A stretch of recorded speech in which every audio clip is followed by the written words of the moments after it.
The research facility on Kepler 442b was one of humanity's most ambitious undertakings. Built to study the effects of deep space colonization, it had become a laboratory for genetic experimentation, artificial intelligence, and bioaugmentation. Dr. Elaine Carter, a leading xenobiologist, had been assigned to Project Genesis, a classified initiative to harness alien DNA for human evolution. Elaine had always been fascinated by extraterrestrial life, but when her team recovered a dormant xenomorph egg from a derelict spacecraft, she felt the stirrings of both fear and excitement. The xenomorph species, legendary for its lethal efficiency, had been hunted to near extinction by human military forces, yet rumors persisted that some specimens had survived in the vast reaches of space. The egg was a relic of an ancient nightmare, yet it held potential for scientific breakthroughs. With delicate precision, Elaine and her team subjected the egg to non-invasive scanning. The embryo within was alive, its genetic material remarkably resilient despite the passage of time. The military, ever eager for new weapons, suggested immediate cloning for combat applications. But Elaine had a different vision. What if, instead of destruction, the xenomorph's evolutionary advantages could be adapted for human survival? Enhanced regeneration, adaptive camouflage, and superior neural reflexes. If harnessed correctly, these traits could lead to the next stage of human evolution. She proposed an unprecedented experiment, integrating xenomorph DNA with a human subject. The risks were immense, but so were the rewards. A volunteer was selected, Nathan Cole, a former Marine who had been critically injured in battle. Given a second chance through genetic reconstruction, Nathan agreed to undergo the transformation. The procedure was grueling. His body rejected the foreign DNA at first, writhing in agony as the xenomorph's genetic code tried to rewrite his human biology. Elaine monitored his progress, watching in awe and horror as his wounds healed overnight. His strength increased tenfold, and his senses sharpened beyond human limits. His once blue eyes turned jet black, and a strange, biomechanical texture spread across his skin. He had become something new, not entirely human, not entirely alien. The first true test came when the facility was attacked. A rogue faction of space pirates, seeking to steal classified research, breached the perimeter. Elaine and her team barely had time to react before chaos erupted.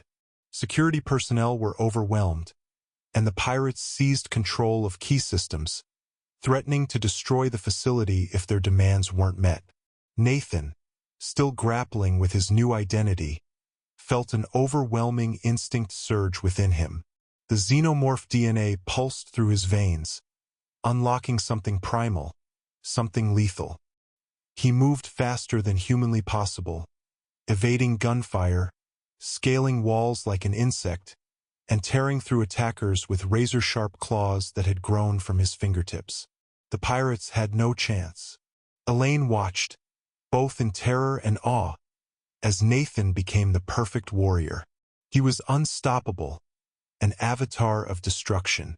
Yet, when the final enemy fell, he turned to her, his black eyes searching for something: recognition, understanding, perhaps even reassurance that he was still human. The facility was saved, but at what cost? Nathan could no longer return to his old life. The government saw him as an asset, a prototype for an army of bio-enhanced soldiers. Elaine, however, saw something different, a glimpse of what humanity might become. She refused to let her creation be used as a mere weapon. She made a decision. Using her access codes, she deactivated the facility's tracking systems and led Nathan to an escape pod. The vastness of the galaxy awaited them, an endless frontier where he could redefine himself beyond the shadows of his transformation. He was no longer just a man, nor merely a monster. He was something else entirely, an evolution, an anomaly, a bridge between species. As the escape pod launched into the void, Elaine knew their journey was just beginning. The xenomorph had long been a symbol of terror, but perhaps in the right hands it could be something more. Not an enemy, not a predator, but an avatar of change. The question remained, would humanity accept it?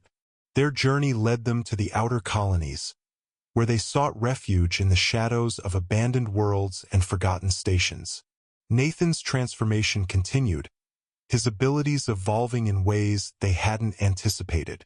He could sense life forms before seeing them, adapt to extreme conditions, and even heal injuries in a fraction of the time a human could. Yet, with every advancement, a question lingered in his mind. Was he still Nathan Cole, or had he become something beyond human comprehension? Elaine worked tirelessly to stabilize his genetic structure. She theorized that his mind was the key to maintaining his humanity. If he could hold onto his memories, his emotions, he wouldn't lose himself to the alien instincts within. She designed neural implants to reinforce his human consciousness, suppressing the xenomorph's predatory urges. For a time it worked, but they were not alone. The military had not forgotten about them. The moment the facility went dark, a search began. The government dispatched elite hunters, genetically modified operatives trained to track and retrieve high-value assets.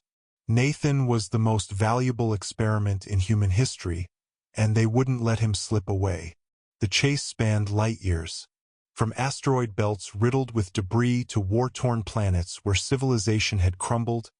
Elaine and Nathan stayed one step ahead. They encountered outcasts, rebel factions, and scientists who had long opposed the militarization of genetic research. Some saw Nathan as hope, proof that human evolution could go beyond flesh and bone. Others feared him, whispering that he was the harbinger of something far worse.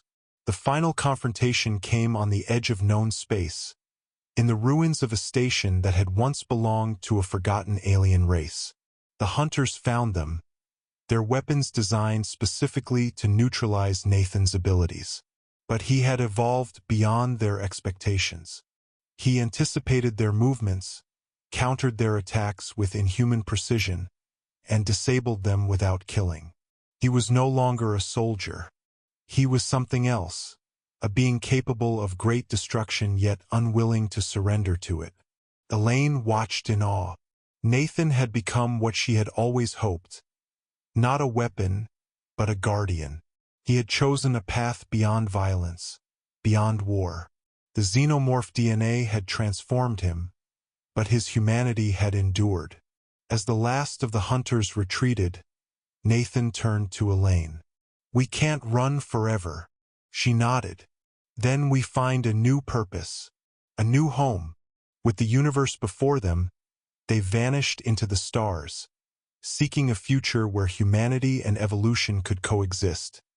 Not as enemies, but as something greater.